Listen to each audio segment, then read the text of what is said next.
C'est bon, on est posé. Hop. Début de vidéo, pas d'intro spécial, cette vidéo, il n'y aura pas trop de montage, je crois. Donc cette vidéo, ça va être quelque chose d'assez spécial. Parfois, j'ai l'impression d'avoir des choses en moi que je n'ose pas vraiment assumer, ou alors que je ne sais pas, ou encore alors que je fais semblant de pas savoir plutôt. C'est des trucs qui sont silencieux, qui vont être cachés derrière mes sourires, les vannes, les vidéos, mon quotidien. Ceux qui me connaissent, peut-être qu'ils vont voir une nouvelle phase, que ce soit mes proches, mes amis. Mais c'est le genre d'émotion que je cache derrière le... Ouais, t'inquiète, ça va, ouais. Je sais pas si toi aussi, l'algorithme il est bien fait, donc normalement, tu vas te retrouver dans mes propos, ou alors juste t'es un ami à qui j'ai envoyé la vidéo, ou la connaissance d'une connaissance, et puis voilà. Mais en tous les cas, si ça te parle, ben reste. Ça va être une vidéo où j'écris vraiment ce que je pense. Puis voilà, je suis en train de secouer mes jambes. C'est un petit tic d'inconfort, on va dire. Parce que ouais, c'est la première fois que je fais une vidéo comme ça, mais ça va me faire du bien. Et ça pourra faire du bien à quelqu'un d'autre, peut-être, et c'est le but de la vidéo. Donc moi, je m'appelle Coron, j'ai 20 ans. Ouais, je sais, j'ai de la barbe, une moustache.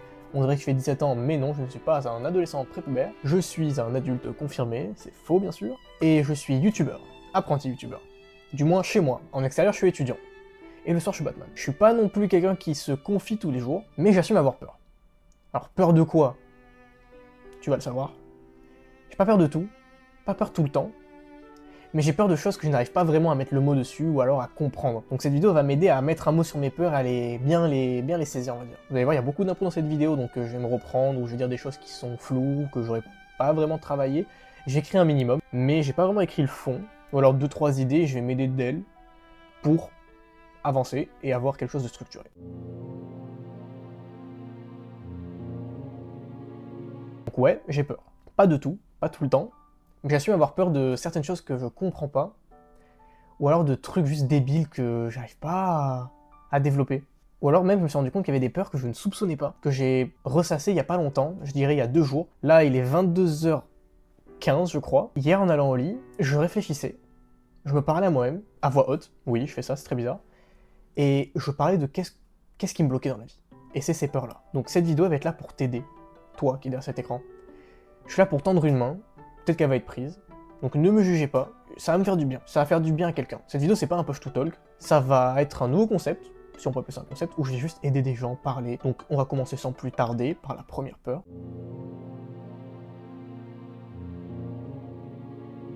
La peur d'être jugé pour ce que je ressens, elle remonte un peu loin. J'y ai pensé, je crois qu'elle a vraiment pris racine au collège. À cette époque, on me traitait souvent comme un garçon efféminé, homosexuel, des trucs un peu jetés comme des insultes, je me rends compte. Et ça me blessait. Pas parce que ces mots me définissaient, je savais très bien que j'étais un hétéro qui raffolait des filles, juste parce que j'avais l'impression d'être trop sensible, trop fille, entre guillemets.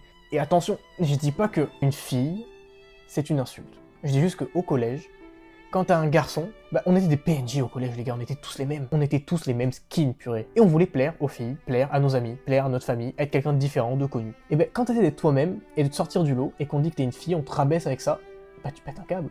Et ça me blessait. J'étais souvent le seul à ressentir certaines choses. La peine, le mal-être, les doutes. J'étais dans un décalage que je comprenais pas vraiment et qui me faisait un peu honte en soi. Je viens d'un environnement un peu féminin. J'ai grandi avec une mère forte, une grande sœur présente pour moi quand même, et un père qui était soumis à cette hiérarchie matriarche qui était présente. Je pense que ça a un peu teinté ma façon d'être et de ressentir. J'ai l'impression quand même de respecter la femme, d'être quelqu'un qui est très féministe, d'être quelqu'un qui sait s'exprimer un minimum quand il le faut. En grandissant, je me suis fermé. J'ai construit une carapace ensuite. Mais au fond, cet enfant sensible, il est toujours là. Il est capable de pleurer pour un mot mal placé, douter pour un regard, et surtout d'être brisé pour une critique. Et ça me fait un peu peur. Parce que je vis un peu avec un ego d'homme, je m'en rends compte, et que je trouve que parfois, cet ego il est toxique. C'est un ego qui me pousse un peu à garder pour moi ce que je ressens, à pas trop m'ouvrir, d'être un peu lourd, voire chiant et un peu de trop. Je sais pas si vous aussi les gars, mais on est un peu trop dur avec nous-mêmes, on a peur de dire ce qu'on ressent, et du coup on se pousse dans des retranchements qu'il faudrait pas, en s'excluant, plutôt en excluant nos sentiments. Et je trouve ça un peu débile. On a besoin de ressentir et de se sentir surtout. Faut pas avoir peur de se sentir différent en fait. Je suis moi, c'est comme ça. Je suis un homme, je m'appelle Coron, je ressens des choses. Et c'est bête parce que du coup ces émotions je les ai un peu exclues, entre guillemets. Et j'ai souvent l'impression d'être en décalage avec les autres. Ce qui fait rire tout le monde, j'ai l'impression que ça me laisse un peu un vide. Ce qui ne touche personne, ça peut quand même me bouleverser. Genre, des fois je peux pleurer pour rien, comme des fois je reste de marbre à des situations où genre on me traite un peu d'alien quoi, de pas ressentir ces choses-là. Et parfois, je me sens juste bizarre, pas dans le bon moule, ou alors pas calibré avec les autres, tu vois. Je me compare souvent avec d'autres garçons, c'est pas bien, mais je me sens alien, vraiment venir d'une autre planète, j'ai des émotions assez en désordre, et ça me fait chier, et ça me rend un peu mal. Mais encore une fois, c'est ok, c'est comme ça. Ce qui me fait peur au fond, c'est de devoir un jour m'exprimer pleinement et que les autres me regardent comme un alien. Comme si ressentir différemment, c'était un défaut, voire une faiblesse. Alors que, encore une fois, c'est ok.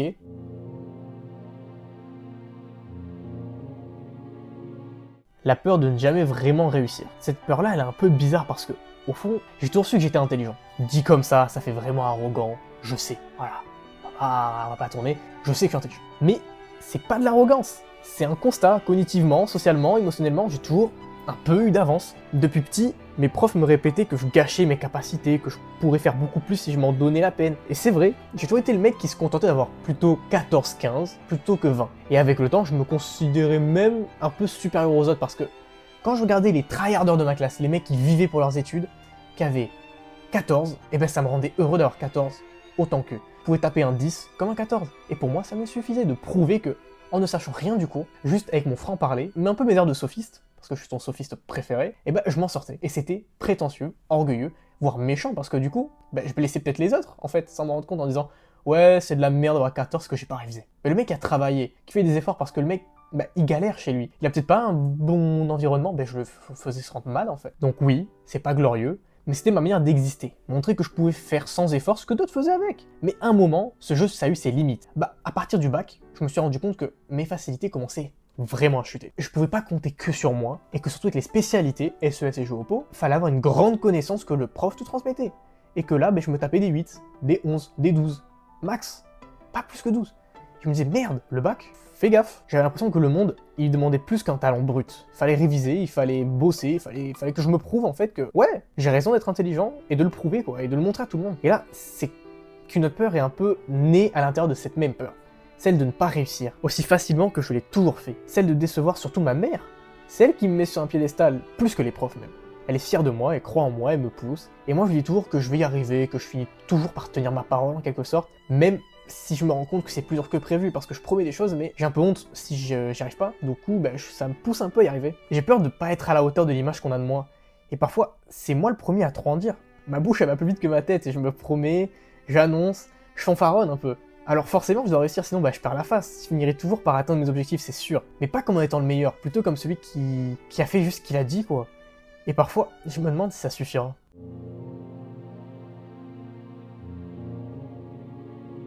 Alors la peur de confondre amour et besoin d'attention, cette peur-là, elle est venue tard. Ou en tout cas, je l'ai comprise tard. J'ai 20 ans, donc ça remonte pas si loin que ça en fait. À l'époque, je sortais avec des filles comme c'était une finalité, une validation, une façon de me prouver que je plaisais, c'est nul hein, mais à travers ça, j'existais. Et c'était putain de toxique.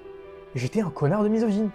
Ma famille m'a apporté tant de valeurs, de respect envers la femme, que j'ai bafoué sans faire exprès, juste pour être quelqu'un qui plaît, qui se sent bien avec une belle fille à ses côtés, qui montre que ouais, il sait draguer, c'est un vrai homme, aouh. Pas du tout, pas du tout.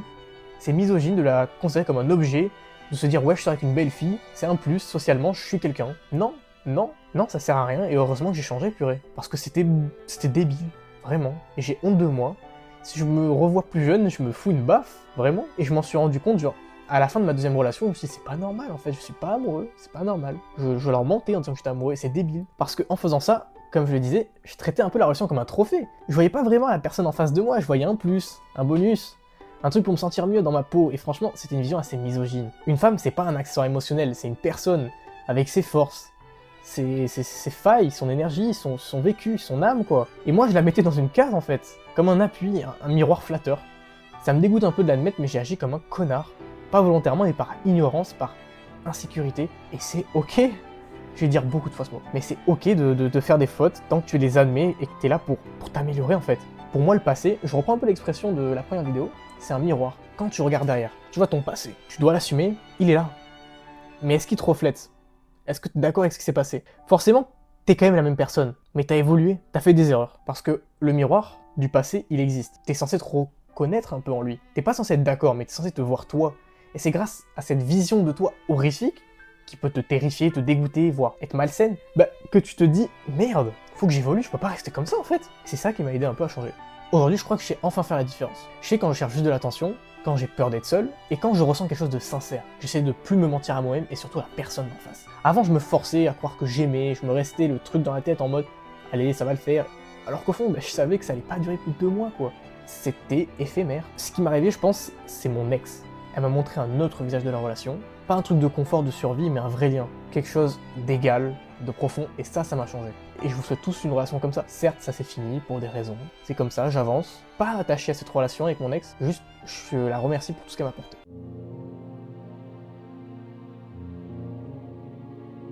La peur d'être mal entouré m'est trop habitué pour partir. En y repensant, je crois que beaucoup de mes peurs ont commencé au collège. Ou alors elles étaient déjà là, mais j'étais pas encore assez lucide pour le voir. Je sais pas si vous, mais en fait, je me rends compte que le collège, c'est un peu un éveil psychologique, genre t'es là, t'es en CM2, tu vois touche-touche, gamelle, tu mets un pied au collège, tu te transformes. Tu te rends compte de pas mal de choses que ça c'est pas normal, ça c'est pas bien, ça je peux le faire maintenant. Par exemple fumer, il y a beaucoup de gens qui commencent à fumer, ils se disent en fait c'est rien fumer. Et ils tentent en fait, juste pour avoir une position sociale dans le collège. T'as l'impression que tout va bien et d'un coup, tout se casse la gueule autour de toi en fait. Tu découvres que certaines amitiés sont fausses, que des gens à qui tu croyais peuvent te trahir, te blesser ou juste disparaître. Et à partir de là, j'ai commencé à avoir peur de m'attacher par habitude, peur de rester accroché à des gens juste parce qu'ils étaient là depuis longtemps. Et pire encore, peur de devenir quelqu'un d'autre pour eux. Être une sorte de caméléon, me fondre dans ce qu'on attendait de moi. Aujourd'hui, dans mon cercle actuel, je me sens mieux, j'ai fait le tri. J'ai viré les faux, et j'ai fait rentrer que des vrais. Ils me connaissent. Même si je garde toujours un petit filtre, je suis jamais 100% moi-même avec les gens. C'est pas que je leur fais pas confiance, c'est juste une sorte de sécurité. Ça veut pas dire que je vous aime pas les gars, désolé hein. Vous me connaissez, vous savez que je suis un peu réservé. Voilà. Mais je vous aime. Mais avec eux, j'ai plus cette sensation de devoir survivre socialement. Je vais dire vivre, mais plutôt survivre, c'est le bon mot. Je suis à peu près moi-même. Et ça me rassure, parce que j'ai sacrifié pas mal de choses pour en arriver là. Des soirées, des relations, des moments où j'aurais pu faire comme tout le monde en fait. C'est-à-dire boire, sortir, faire le débile parce que oui c'est débile.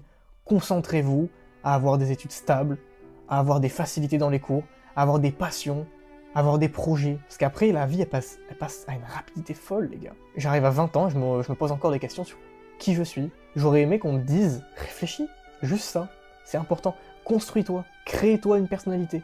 T'en as besoin, ça va t'aider. J'avais un peu peur de me perdre dans le bruit du coup, mais j'ai préféré rester avec mes potes, avec notre délire à nous. On jouait à Brawl Stars, Pokémon, des Lego, on s'en fout, on avait 12 ans. Jusqu'à 16 ans, on jouait à des jeux encore enfants, on s'en foutait. On jouait à Mario Kart, même encore maintenant, on joue à Mario Kart. Peut-être qu'on passait pour des cons, mais au moins, on était des cons sincères et heureux ensemble. Des vrais cons. Aujourd'hui, j'ai plus cette peur de la solitude comme avant, mais j'ai encore ce vieux réflexe de gentillesse. C'est... comment expliquer ça? C'est un truc qui me pousse à être gentil alors que j'ai pas envie. Des fois on me fait des crasses, ou alors juste je suis pas d'accord avec des valeurs, et par réflexe de gentillesse, j'ai l'impression que si je m'offusque, on va me juger, et on va me mettre à l'écart, et ce, même avec mes proches, par peur de les blesser, parce que je sais que j'ai une parole directe et tranchante. C'est à la fois ma force et mon défaut, et parfois, j'ai peur que cette franchise me fasse passer pour un connard, alors que je veux juste dire ce que je veux et ce que je ressens, quoi. Juste exister, sans m'adapter tout le temps.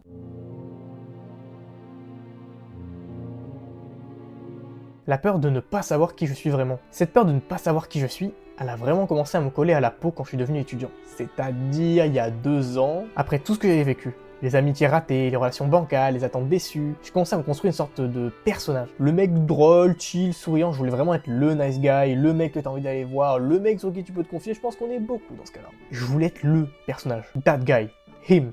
Le personnage principal. Et à force de jouer ce rôle, je me suis paumé en fait. Le pire c'est que quand j'enlève ce masque, j'ai l'impression de plus rien ressentir ou d'être inutile, d'être vide, d'être dépressif. Parfois, je me suis rendu compte que je fonctionnais en miroir des autres, que je posais des objectifs, que je donnais des images, parce qu'on attendait ça de moi, parce que je voulais briller dans leurs yeux. Mais vivre à travers les autres, c'est dangereux, parce qu'un jour t'as plus envie de jouer, mais t'as peur que des gens t'aiment moins si t'arrêtes. T'as peur qu'on aime cette version de toi et pas vraiment toi. Tu te forces et tu peux te briser intérieurement et c'est dangereux. Ne faites pas ça, s'il vous plaît. Quand je suis seul chez moi, c'est le silence total. Je ne parle pas, je réfléchis même pas, il y a rien dans ma tête. Pas de voix intérieure, rien. Et parfois ce vide me rend fou. J'arrive à faire le vide si facilement que je me demande si c'est normal même. En société, je me découvre des facettes différentes selon les gens. Et avec le temps, je me suis presque habitué à ça. J'aime bien l'idée d'être multiple, mais au fond, j'ai l'impression d'être un chantier abandonné, un truc en construction, mais sans plan en fait. Peut-être qu'un jour, une relation amoureuse m'aidera à me recentrer. Pas pour être sauvé, mais pour être raisonné, pour qu'on me tende un miroir qui me ment pas. C'est peut-être de l'attente d'une princesse charmante qui va me sauver. Je suis peut-être un prince qui s'est transformé en grenouille, en crapaud là. C'est idéaliste, mais j'y crois. On apprend qu'à travers les autres et on ne peut que grandir grâce à eux. Je me dis que cette future relation qui m'attend au bout du chemin, même pas en cours de chemin, une fille me prendra la main, avancera avec moi et m'aidera. Et j'en rêve. Après, en vrai, je pense que ça s'apaisera avec le temps. Avec plus de maturité, un meilleur cadre, un environnement plus aligné. Je suis encore un homme en construction et je me dis que c'est ok. Encore une fois.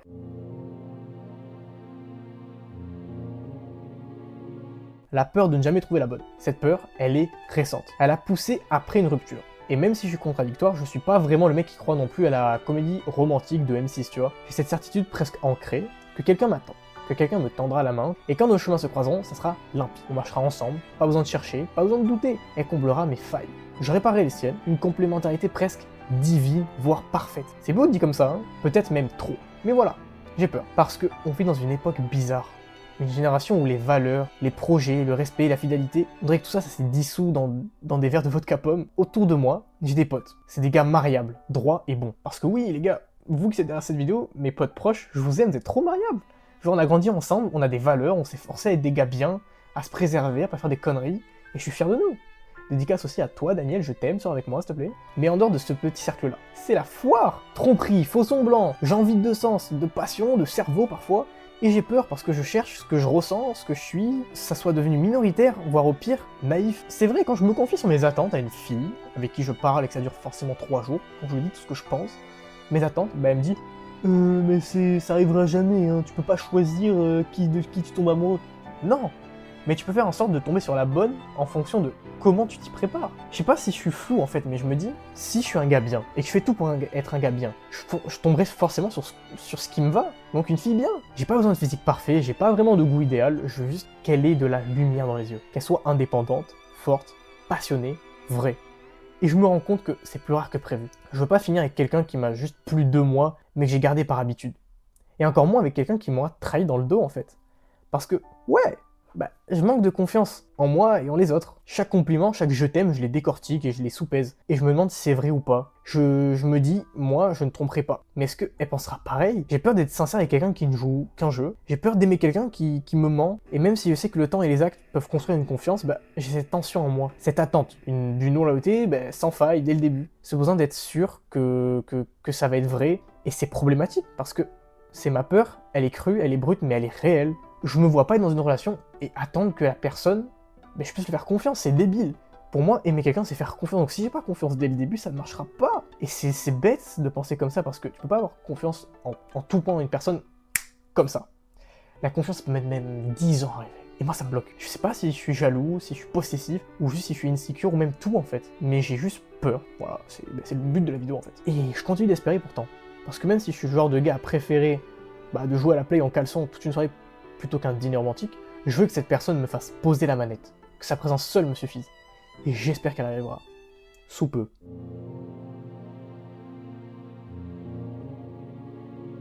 Et enfin, la dernière peur, la peur de passer à côté de ma vie sans m'en rendre compte. Alors, celle-là, c'est la plus complexe.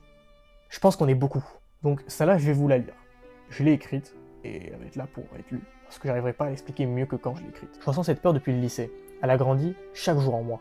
J'ai 1000 passions, 1000 projets, une femme, de vrais amis, une vie droite, un métier de rêve, des voyages, ma chaîne YouTube, un corps au top, une marque de vêtements. Ouais, j'ai envie de me lancer dedans. Un produit à créer, écrire. Mais j'ai peur que tous ces rêves s'entrechoquent, que je me disperse, que je fasse un peu de tout sans jamais vraiment avancer. J'ai peur de me perdre dans l'action et de finir dégoûté de tout. Je veux entreprendre, mais le temps manque. J'avance parfois à l'aveugle, fonçons même sans être prêt. Alors que je sais qu'il faut d'abord se former, s'investir vraiment. Par exemple, lancer une marque de vêtements alors que je n'y connais rien, ça ne marche pas. J'ai peur que ma vie soit un échec, que je déçoive ceux qui comptent pour moi. Que les gens se disent « il aurait pu, il aurait dû ». Alors qu'au fond, je veux qu'on dise « il a fait, malgré tout ». Avec ma mentalité, difficile de se contenter de peu. Je veux être le meilleur, le GOAT.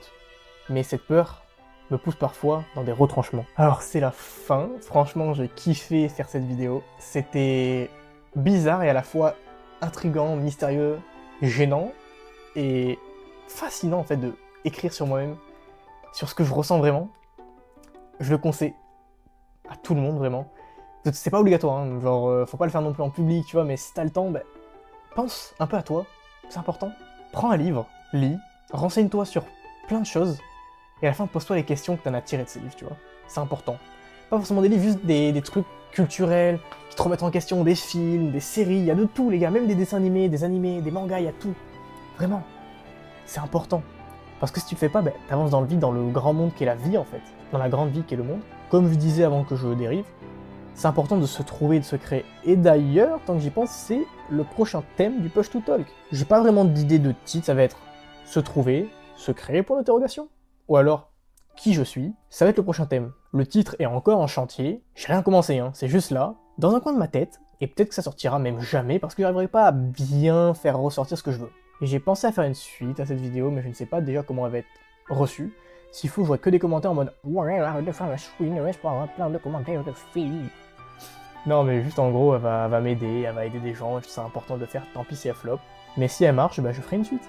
Une vidéo qui s'intitulera genre 8 peurs, 8 réponses. Oui, il y en a 7. Je voulais en écrire 8, mais en fait, je voulais pas me forcer et en faire une pour rien, donc j'en ai fait une grosse et après 6 normales. Je vais, à l'aide de gens, de livres, plein de trucs, de sources, je vais essayer de trouver des solutions qui peuvent m'aider, comme moi, comme vous.